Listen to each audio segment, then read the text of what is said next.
प्रथम जानवा दरकार भागवत को तीन टा परिचय प्रदान करा हाँ कि नहीं। भागवत कौन, भागवत को कौन बोली कहते जगन्नाथ दास सुंदर सावलील ओडिया भाषा रे।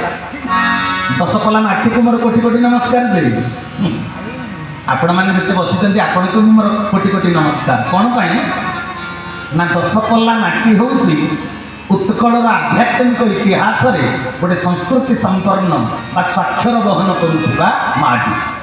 दशपल्ला माने 10 इंद्रिय को भल भाव नियंत्रण कला भली कथावस्तु को आपण मैंने श्रवण करेंगे। 10 पल्ला ना 10 गोटे महत्व अच्छी जे हाँ कि नहीं। तेरे आपण को माटी के प्रणाम, आपण को प्रणाम। मन ध्यान दे कथा को शुणिबे। भागवतर परिचय कौन कहते, भागवत कौन बोली कहले परम शास्त्र भागवत अभ्यास करुथिव नित्य सत्य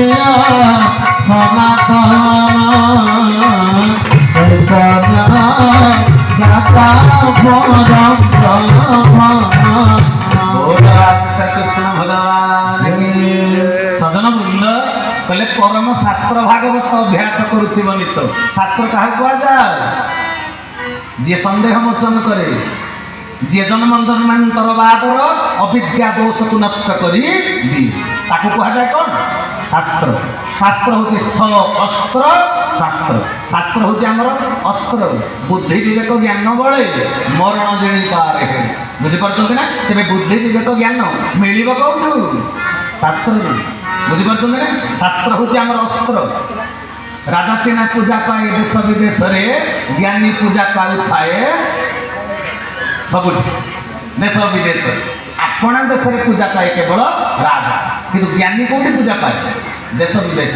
कालिदास काशी नगर को गले निजर माने निजर दक्षता को प्रदर्शन कर केमी राक्षस मान कबल कालिदास उद्धार पाई ज्ञान बल आपण मैंने से कथा सब शुणी थे जानी थे।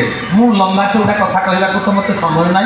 तेरे हे साधु मंडली अस्त्र शास्त्र आम देवादेवी मैंने कौन पाई अस्त्र सब धरी माँ दुर्गा, माँ काली, भगवान शिव त्रिशूल, भगवान कृष्ण सुदर्शन। सुदर्शन चक्र क्या सी बेक काटती कि मुझे तत्व आलोचना करी राति बाहर कथा सर। देवादेवी मैंने केवे अस्त्र धरी ना क्या मारिबा पाई कौन पाई। भारतीय संस्कृति आमको शिक्षा दिए जीव प्रति दया, अहिंसा परम धर्म। जदि अहिंसा परम धर्म, जदि जीव प्रति दया प्रदर्शन करने मनुष्यर परम कर्तव्य, तेरे अस्त्र कौन दरकार। अस्त्र धरा जाए ना अन्य को मारिबा पाई। मो निजर गोटे अनुभूति कहूँ आम फूल गचर जो फूल सरी जाए आज मु राति 4टार उठुची सबुदिन तथापि फूल गचर फूल किए नहीं जाऊँ। तेणु राति 4टार उठिला बेलू जो मो गचर फूल तोलीगला मु तल साही आड़ को जाए फूल तोलिया चांगुड़ी धरी टर्च धरी पुणी वर्षा होते छता को धरी पुणी बाड़ी खंडे धरिकी जाए। कौन पाई जान 20-22टा कुकुर तोड़ी आण। बाड़ी कुकुर मान को पेटिबा मो लक्ष्य नुहे। मु धरी कहीं बाड़ीटा बाड़ी की देखिले सीए मो पाखक आसबे। जीवन सुरक्षित, मो जीवन भी सुरक्षित। तेणु निजर सुरक्षा पाई मनीष अस्त्र धारण करने दरकार। अर्जुन को भगवान कृष्ण कहलेनी तू युद्ध करी कौरव पक्षर धन संपत्तिर भागटा को छड़े आण। नाई रे अर्जुन तो भागटा सी जिते बड़े अधिकार करिसंती तू बंचबू केमिति। तो अधिकार को तू साब्यस्त कर से अस्त्र धारण करिसंती। मारिबा आमर लक्ष्य नुहे। जदि ज्ञान अस्त्र को धारण करिथिबो सबू जगार आपण निजको निजे सुरक्षित। तेणु भागवत हेले परम शास्त्र। धर्म अर्थ काम मुख्य चतुर्वर्ग फल प्राप्ति पाई साधन सूत्र दिया जाए। तेणु भागवत को कौन कहला। भागवत हूँ शास्त्र। पुणी भागवत को कौन कहुई आज्ञा। भागवत को पुणी कौन कहुई कहले ए जे पुराण भागवत निर्मल पद ब्रह्मतत्व आपण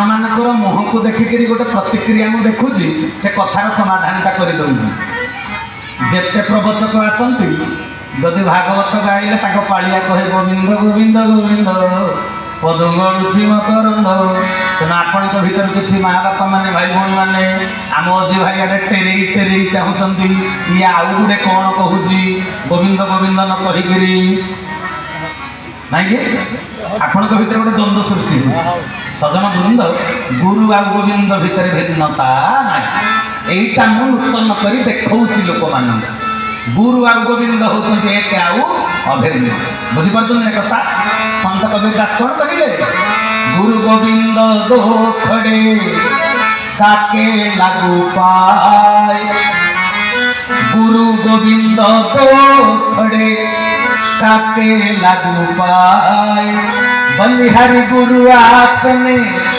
गोविंद दियो दिखाए भजले हरि जय मनवा भजले हरि हरि जय मनवा भजले हरि हरि रे पगले भजले हरि हरि गोविंद होचंदी अदृश्य तत्व मते गोविंद को दर्शन किए कराइले गुरु कौन कहते भगवान को डायरेक्ट पूजा करिवार व्यवस्था अच्छी